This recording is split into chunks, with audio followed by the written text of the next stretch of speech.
برادرها متکاوی گیبریدی فروشی متکاوی زودی تخم کن چوجای پورینای خیلی یک ساله شد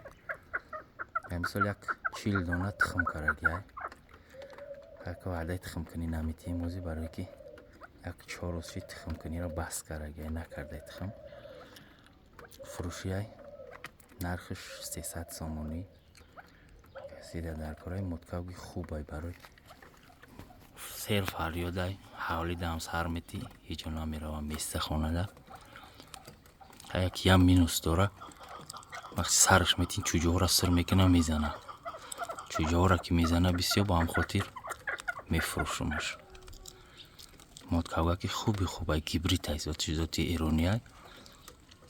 اگه تخم کنه متکاوی که تخم کنه اما یا طولک میبروریش با تخم کنی ها سر میکنه متکاوی که خوبه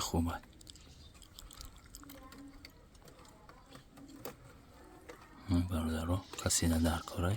متکاوی گیبریت